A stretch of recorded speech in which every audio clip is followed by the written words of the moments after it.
I'm gonna be honest, guys, I did a video kind of talking about this before, but there was a corruption in the file and I'm not able to access it anymore, but I need to make this and re-record it anyway, because it's time for me to confess something. I need to be honest with you as the viewer, and I gotta own up to my mistakes. When we make mistakes as content creators, people, we gotta own up to it, and we gotta make sure we're being honest with the viewer when it's time to confess our sins. And I have one because I put out probably one of the biggest pieces of misinformation that I ever have on this whole channel. What are you talking about? You're impeccable. You're perfect. You know exactly what you're talking about every single time.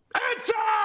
Well, I'm ashamed to admit that I've gotten something wrong. And you might be wondering, Connor, what is this? Well, it actually has to do with this champion right here, Alice the Wanderer at level 60 on my account. And you might be thinking, wow, level 60, she only comes in at 5-star, so you decided to bring her up to a 6-star? Yes, I did. And that's because she's way better than I originally thought. So when I first did my video a while back, it's you know, my first 6-star unit, of course, was Kayle. And I did that for farming purposes because he's got the, you know, the poison built into his kit. He's got a lot of AoE attacks built into his account, or into his kit. As a rare unit, a little bit easier to ascend and to get up to that full 6-star ascension there. I was thinking, you know what, he's probably my best option, and a lot of information that I was seeing and using him in the game made sense. Then as a result, I overlooked Alice here, and I did not bring her up to a 6-star right away because I was thinking, I don't know, you know, I'm not really sure about her kit. I'm not really sure if she's actually going to be all that in a bag of chips and what I thought she was going to be. And never have I been more wrong about a character. Ever since I've brought Alice up to 6-star, I've been able to actually start pushing more content in the game. Like, first thing, let's take a quick look at Arena. Let's jump into a quick fight. Let's see how this one goes. Kayle's doing great, but oh, we got the AoE coming in from Alice as well. We got some temptation done from Alert. We've got Zargala coming in, finishing off with Kayle. It's been great, but you know, that showed off Kayle a little bit more. Let's push it. Let's get a little bit of higher battle power here. Look, we got 45k. Let's go in. Let's see this. Let's see this. Let's see how it goes. Oh, managed to tank that. Boom! Did you see that cleave? Did you see that cleave from Alice? Absolutely massive. So she's been helping me push into the silver levels of PvP. But then I was thinking, you know what? That's fine. Great for PvP. But is she really that good elsewhere? And so then when I wanted to get some of the final levels after getting her to a 6-star ascension, I was, you know, doing some of the farming stages in the campaign mode. I had her brought in as the solo farmer to do that because I wanted to maximize the XP. But then I brought her in and went, holy crap, her farming potential is also crazy. Check this out. Bring her in. AoE. Boom. Basically already almost cleared the first wave. Now I'm gonna be honest, she didn't crit there.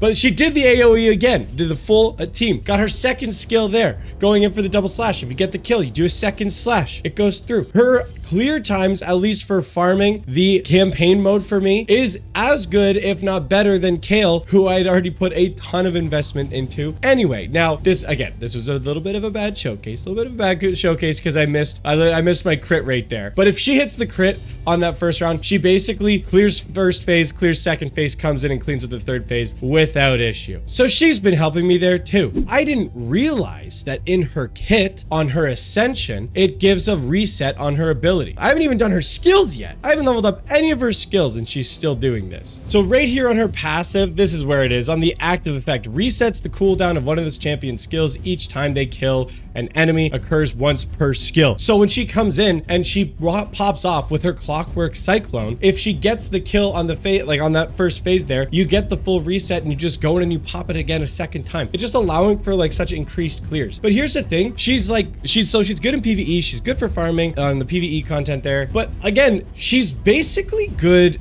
in everything. And just in case you forgot, just in case you have the memory of a goldfish, she's free. She's free after 7 days of logging in and playing the game. You basically get, you know, a great 4 great pieces for the Savage set. You're gonna get a 1-star copy of her Perfect Soul that's also available into phase 2. You get even more split souls. Gonna be a massive value there. Like, it's just, guys, you like there is zero reason for you guys not to invest in this character. If anybody has chosen to put more value and investment into not your Alice, but you put it into Kayle like I did, if you've got time, don't do it. I would even potentially suggest, you know, early on, you can just buy outright these masteries. I would even look at doing it for Alice. That's what I did. I ended up just buying her masteries outright as well because I wanted to just like maximize her potential there. But again, haven't even done any skill books for her, and she's been just absolutely crushing it as of this point. So make sure you go ahead and do that. Now, Alice is great, but